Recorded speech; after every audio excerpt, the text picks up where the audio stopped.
নবীগঞ্জে ছাত্রীকে শাসন করার কারণে শিক্ষককে প্রকাশ্য সকলের সামনে ক্ষমা চাওয়া লাগছে শিক্ষকের। আমরা জাতি বড়ই অবগা জাতি আছে।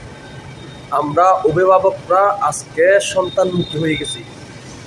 আজকে আমরা অভিভাবকরা মাস্টারের হাতে ব্যাগ কেড়ে নিয়ে বড়ই ভুল করেছি।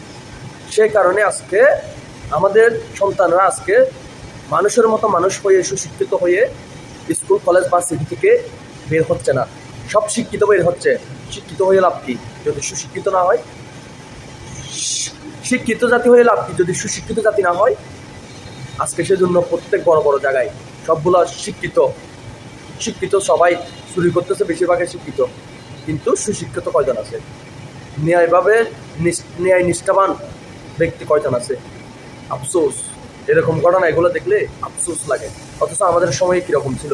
আমরা যখন লেখাপড়া করছি তখন আমরা স্যারকে দেখলে অনেক দূরে চলে যেতাম। স্যারের মার তো অনেক খাইছি আমরা। আর এখন আফসোস।